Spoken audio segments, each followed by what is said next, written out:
몸 관리 잘 하시기 바랍니다. 다른 광고는 없고요. 우리 말씀 보시겠습니다. 요한일서 2장 15절에서 17절입니다. 신약성경 389쪽입니다.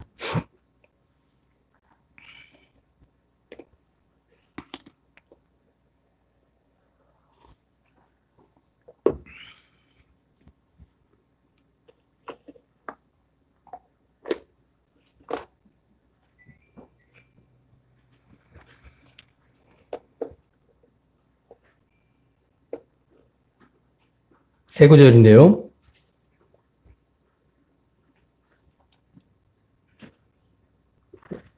다 같이 천천히, 세 구절인데 다 같이 천천히 합독하겠습니다. 시작. 이 세상이나 세상에 있는 것들을 사랑하지 말라. 누구든지 세상을 사랑하면 아버지의 사랑이 그 안에 있지 아니하니 이는 세상에 있는 모든 것이 육신의 정욕과 안목의 정욕과 이생의 자랑이니 다 아버지께로부터 온 것이 아니요 세상으로부터 온 것이라. 이 세상도 그 정욕도 지나가되 오직 하나님의 뜻을 행하는 자는 영원히 거하느니라. 아멘. 우리 앞뒤자로 인사드리겠습니다. 사랑합니다. 축복합니다. 예.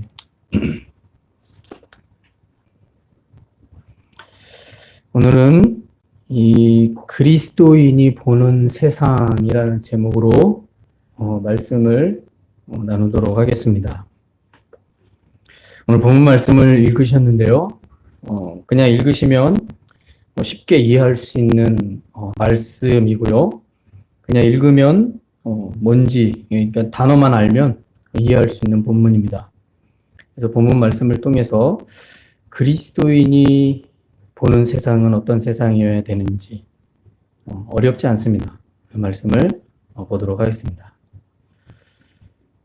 자, 우리가 이 세상이 악하다고 말할 때 그렇게 말하거나 또 생각을 할 때요, 그 세상은 어떤 세상을 말하는 것일까요? 이걸 생각해 보게 됩니다. 사람들은 오늘날 시대를 위기의 시대다라고 말을 합니다. 또한 우리 믿는 사람 그리스도인들도 정말 이 마지막 세대를 살고 있는 것은 아닌지 생각을 하기도 합니다. 자, 그 정도로 오늘날 시대는 우리가 잘 알죠. 예측 불가능한 시대고요. 또한 급변하는 시대라고 말할 수 있습니다. 10년이면 강산이 변한다라는 속담과 같이 오늘날 시대는 10년이 멀다 하고 말할 정도로 너무나도 빠르게 변합니다. 이러한 시대를 향해 우리 믿는 사람은 세상이 악하다라고 말을 할 때에 어떤 세상이 악한 것인지를 생각해 볼 필요가 있다라는 거죠. 그럼 도대체 어떤 세상이 악하길래 왜 오늘 말씀엔 이 세상을 향해 15절의 말씀처럼 세상에 있는 것들을 사랑하지 말라라고 말을 할까요? 오늘 말씀의 저자는요, 세상을 향해 어떤 관점으로 바라보고 있는지를 살펴볼 수 있습니다. 이 세상을 어떤 관점으로 바라보고 있나? 말씀을 보면 저자는 세상에 나타나고 드러나고 있는 것을 향해 이 보는 관점이 악하고 부정적으로 설명하는 것처럼 비춰지는 것처럼 보여집니다. 그래서 15절에 보시면 이렇게 말하죠. 이 세상이나 이 세상에 있는 것들을 사랑하지 말라. 누구든지 세상을 사랑하면 아버지의 사랑이 그 안에 있지 아니하니. 자, 이 말씀만 보면 현재 우리가 살아가고 있는 이 피조 세계가 전부 악하게 생각하도록 주는 말씀처럼 비춰집니다. 그렇죠? 15절만 보면 그렇게 비춰집니다. 아, 이 세상이 악해. 이렇게 비춰지는 것처럼 보여집니다. 그래서 세상은 사람이 살아가기에는 너무나 악하기 때문에 살아갈 수 없는 세상이라고 생각할 수 있는 말씀처럼 15절을 읽으면 그렇게 오해할 수가 있습니다. 그러나 이 말씀은요, 세상을 사랑하지 말라라는 말씀에서 이 세상은이라는 이 단어는 성경에서는 이런 의미를 가집니다. 피조된 세상 전체를 말하는 것이 아니라 오히려 하나님 없이 죄로 물들어 있는 피조 세계를 말하는 겁니다. 그러니까 이 세상 전체, 피조된 이 세상 전체가 악하다, 이걸 말하는 게 아닙니다. 오히려 하나님 없이 죄로 물들어 있는 피조 세계를 말하는 겁니다. 즉, 이 세상의 악한 일과 욕심, 그리고 미혹으로 인해서 사람들을 죄짓게 만들어 하나님을 떠나게 하는 이 모든 것을 통틀어서 하는 말입니다. 자, 그렇지 않다면, 이 악하다고 말하는 이 세상에서 삶을 살아갈 이유가 전혀 없는 거죠. 예. 뭘 해도 악하고, 뭘 해도 그 악의 영향을 받는다면, 여러분, 저와 여러분이 이 세상을 살아갈 이유가 없습니다. 절망적이잖아요. 자, 창세기에서 보시면 아담과 하와가 창세기 초반에 등장합니다. 아담과 하와는요, 하나님께서 만드신 당시 에덴 동산, 피조세계죠.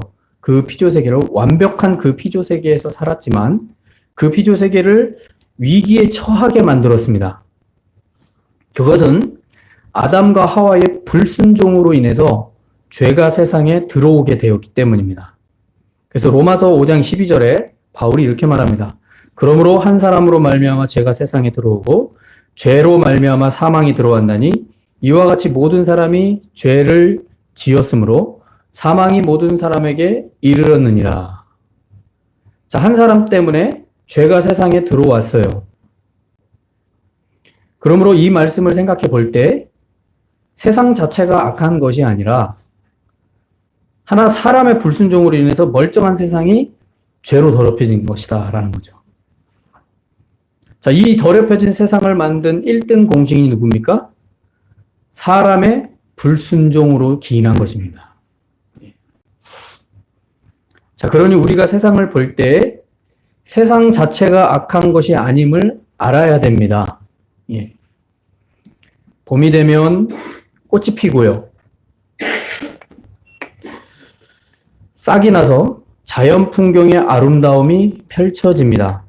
예, 요즘 길거리에 가다 보면 진달래와 철쭉이 환하게 폈죠. 예.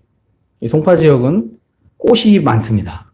예. 다니시면 아시겠지만 거리마다 꽃이 만개합니다. 그 아름다움이 펼쳐집니다. 그런데 이러한 자연 풍경을 보고 악해. 저 꽃 피니까 너무 악해. 이렇게 생각하는 사람은 없습니다. 그렇죠? 멀지 않습니다. 속천 호수만 가도 철쭉과 진달래가 만개합니다. 그것을 보면서 이 세상이 너무 악해. 왜 꽃이 피는 거야? 이렇게 생각하는 사람은 없습니다. 그렇죠? 그걸 악하다고 말하는 사람은 없습니다. 또한 이러한 자연의 아름다움과 그 풍경들을 관광을 하는 것을 보고 당신 관광하니까 그거 죄 짓는 거야 라고 말하는 사람은 없습니다. 죄라고 말하지 않습니다. 자, 문제는요, 하나님을 인정하지 않고 고백하지 않는 죄로 물든 사람이 문제입니다. 예. 그 사람이 멀쩡한 세상을 더럽히는 것이 문제라고 할 수 있는 거죠. 그래서요, 15절의 말씀을 하고 나서 16절로 넘어갈 때 저자가 이렇게 말합니다. 이는 세상에 있는 모든 것이 육신의 정욕과 안목의 정욕과 이생의 자랑이니 다 아버지께로부터 온 것이 아니요 세상으로부터 온 것이라. 15절과 16절을 이어서 읽어보면 분명한 것 한 가지를 우리가 발견할 수 있습니다. 16절에서 육신의 정욕, 안목의 정욕, 이생의 자랑, 이 세 가지를 언급하고 있는데 이 세 가지 언급을 할 때 이 세 가지가 특징을 가지고 있습니다. 이 세 가지 특징이 뭐냐면 이것은 다 사람으로부터 나온다라는 거예요. 눈에 보여지는 세상으로부터 나오는 게 아니라 이 세 가지 특징이 사람으로부터 나온다라는 겁니다. 그러니까 보십시오. 육신의 정욕, 안목의 정욕, 이생의 자랑. 이게 세상에서 나옵니까? 아니죠. 사람 안에서부터 나옵니다. 첫 번째, 육신의 정욕, 이것은 무엇입니까? 자, 이것은요, 인간의 욕심과 욕망, 또 세상에서 주어지는 뭔가 채우려는 욕구를 말하는 겁니다. 자, 사람은요, 기본적인 욕구를 가지고 있습니다. 그건 문제가 아닙니다. 욕구가 없으면 사람이 살 수가 없습니다. 식욕이 있죠. 수면욕이 있죠. 그 외에도 여러 가지 욕구를 가지고 있습니다. 보편적인 욕구죠. 그것을 죄다라고 말할 수는 없죠. 그런데 이 기본적인 욕구가 교만으로 말미암아 탐욕이 돼가지고 세상의 모든 것을 자기 손아귀에 넣으려는 이 야망과 욕심으로 나타나게 된다면 그때부터 아름다운 세상은 더러운 세상으로 변질되어 버리는 거죠. 예.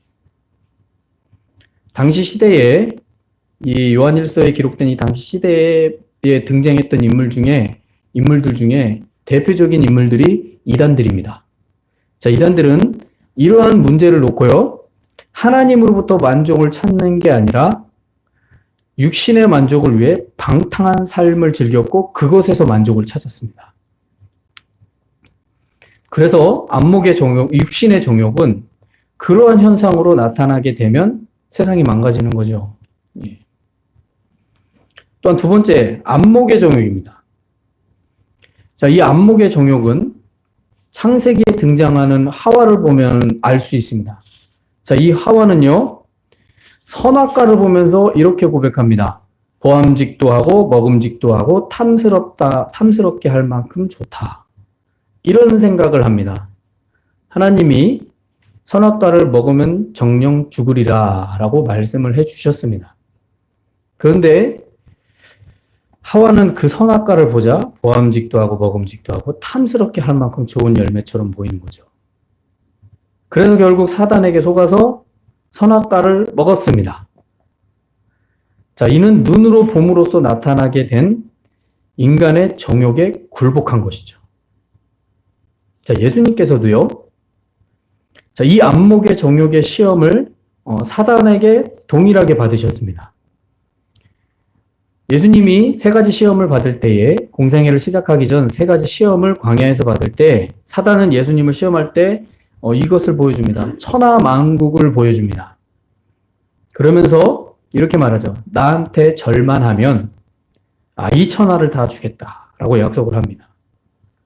예수님은 이러한 사단의 달콤한 유혹에 속지 않으셨죠.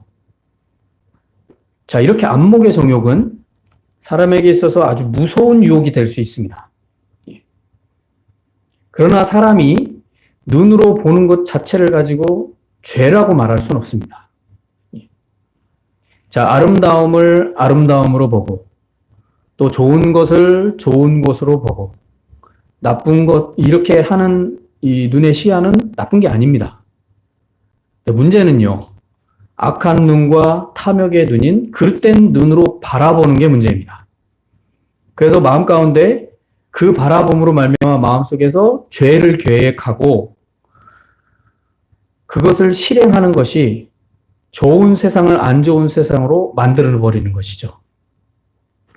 그래서 보는 것 자체가 나쁜 게 아니라 그것을 보고 어떤 계획을 세우느냐가, 그리고 그 계획을 세워서 실행하느냐가 세상을 좋게 만들 수 있고 안 좋게 만들 수 있는 것입니다. 그래서 본문은 안목의 정욕이라고 말하는 것이죠. 그래서 이 안목의 정욕도 세상을 더럽히는 요소가 될 수 있다라는 겁니다. 또 마지막에 이생의 자랑이 있습니다. 이생의 자랑은 말 그대로 현실 세계에 있는 자랑거리를 말하겠죠. 자, 이생의 자랑은요, 사람의 생명이라든가 생활을 의미합니다. 특히 삶과 관계되어 있는 생활 수단 또는 재산, 부 또는 자기 자랑, 자기 과시 등 정말 세상에서 자신을 드러낼 수 있는 모든 수단과 신뢰할 수 있는 것들을 의미합니다. 그것을 자랑하는 거죠. 그것을 드러내는 거죠. 그걸 이생의 자랑이라고 말을 합니다.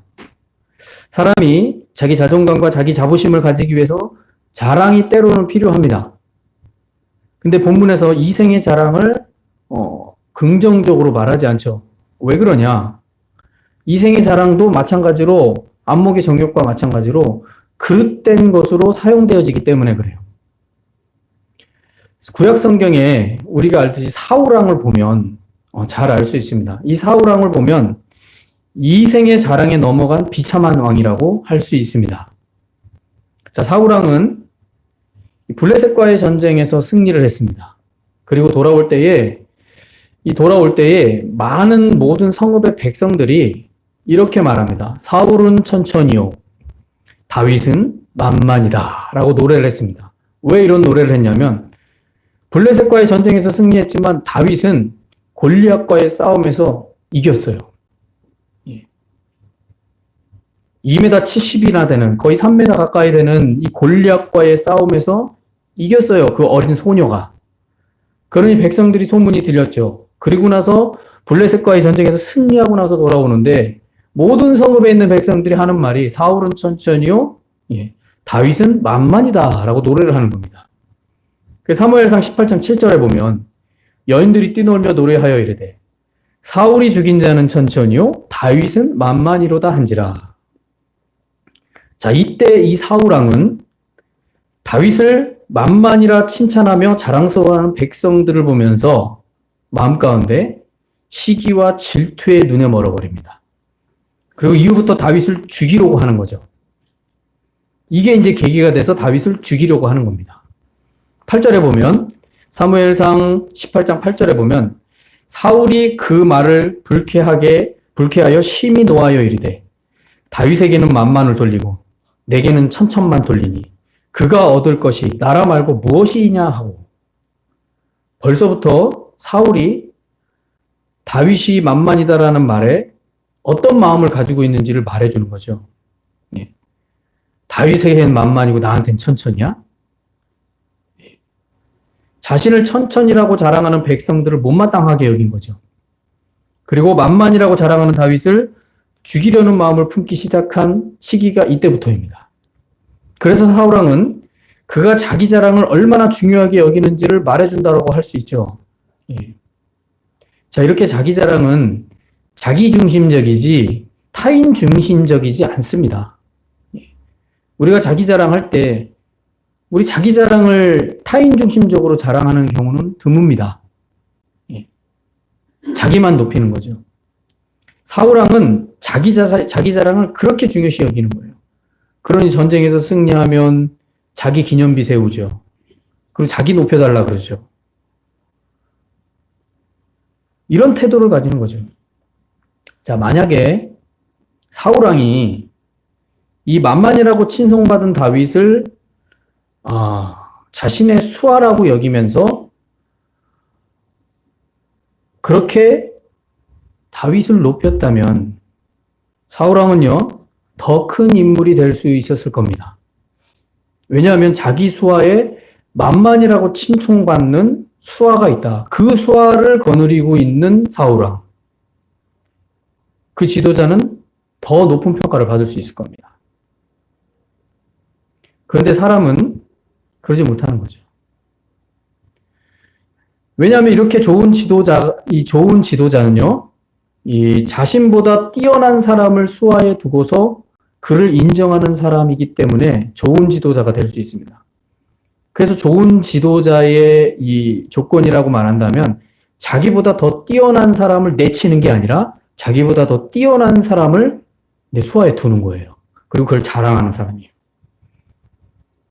그걸 인정하는 사람이에요. 그런데 사람이 그러지 못합니다. 자신보다 뛰어나면 시기와 질투에 눈이 멀어서 올바르게 보지 못하기 때문에 그렇습니다.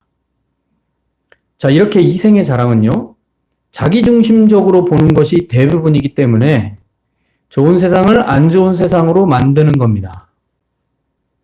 자, 이렇게 사람으로부터 나오는 이 세 가지 요소가 세상에 있는 모든 것을 더럽힌다라는 것을 말해주는 것을 우리가 본문에서 볼 때, 오늘 15절만 보면 세상이 더러운 것처럼, 악한 것처럼 생각할 수 있지만, 15절, 16절을 이어서 보면 결코 그렇지 않다는 거예요. 세상이 더러운 것이 아니라 세상이 더러워지도록 만드는 것이 사람이라는 사실을 깨닫게 하는 말씀이다라는 겁니다.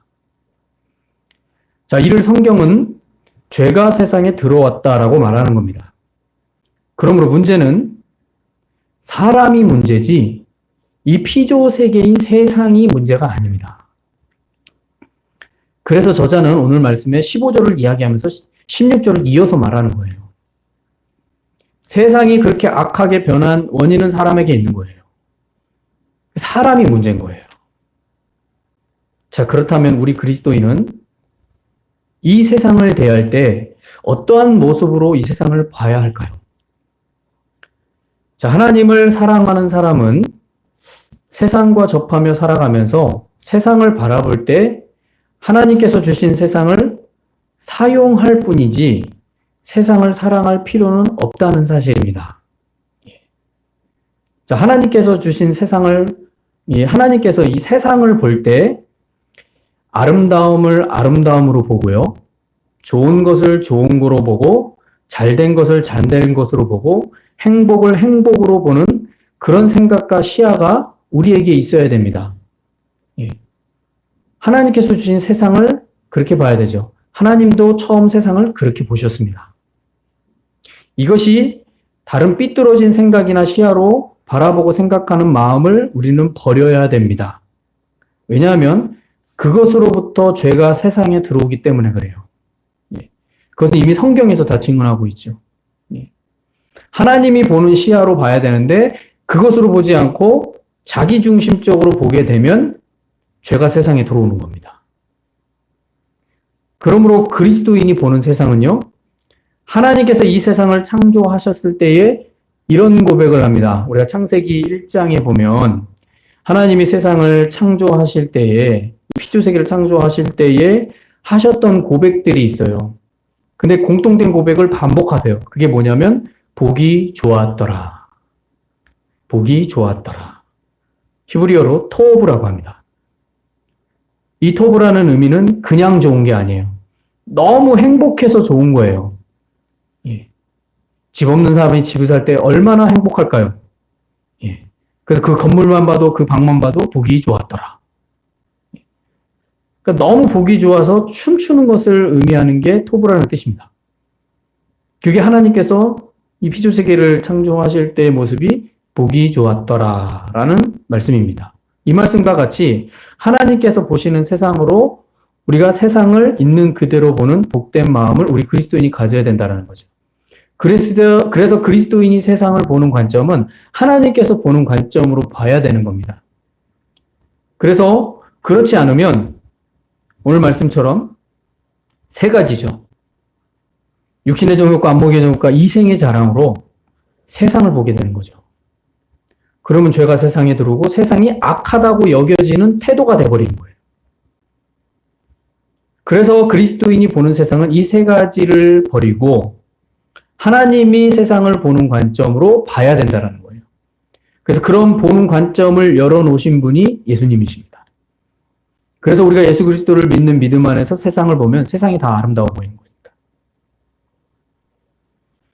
이것이 그리스도인이 세상을 봐야 되는 관점이 될 수 있다는 겁니다. 봄입니다. 조금 있으면 또 여름이 오겠죠? 자, 봄의 아름다움을 그냥 아름다움으로 보셔야 됩니다. 사람의 아름다움을 그냥 아름다움으로 보시는 겁니다. 좋은 생각, 그 좋은 생각으로 우리의 마음이 서려 있게 하셔야 됩니다. 그런데 우린 그러지 못하죠. 조금만 누군가 어떤 잘 되는 모습, 아니면 뭔가 이 마음에 아니면 생각 속에 걸리는 모습들이 보이면 시야가 삐뚤어지게 봐요. 그 부정적인 요소로 사람들을 바라보고 세상을 봅니다. 하나님이 보시기에 좋았더라 하면 그 좋은 것으로 그냥 볼 수 있는 그런 모습으로 보는 세상. 그게 그리스도인이 봐야 될 세상이다라는 겁니다. 자, 이렇게 세상을 향한 집착이 아니라 있는 그대로 보면서 하나님의 순수함을 깨달아서 이 세상을 만드신 오직 주님을 사랑하는 은혜가 있는 저와 여러분이 되어야 될 줄로 믿습니다. 오늘 말씀을 통해 그리스도인이 보는 세상은 육신적이지 않다라는 거죠. 오히려 하나님이 세상을 봤을 때 보기 좋았더라라는 말씀처럼 오늘 이 세 가지의 말씀의 육신의 정욕, 안목의 정욕, 이생의 자랑으로 세상을 보는 게 아니라 하나님이 보시는 보기 좋았더라는 마음으로 세상을 볼 수 있는 마음이 된다면 세상이 악한 게 아니라 그 세상이 악하게 바라보는 사람의 문제라는 사실을 깨닫게 될 줄로 믿습니다. 그래서 정말 하나님이 보시는 보기 좋았더라라는 세상으로 우리의 눈과 마음과 생각이 그런 하나님의 마음으로 세상을 볼 수 있는 그리스도인이 세상을 보는 관점이 되시길 예수님의 이름으로 축원합니다. 기도하시겠습니다. 오늘 말씀을 보시면 그리스도인이 세상을 어떻게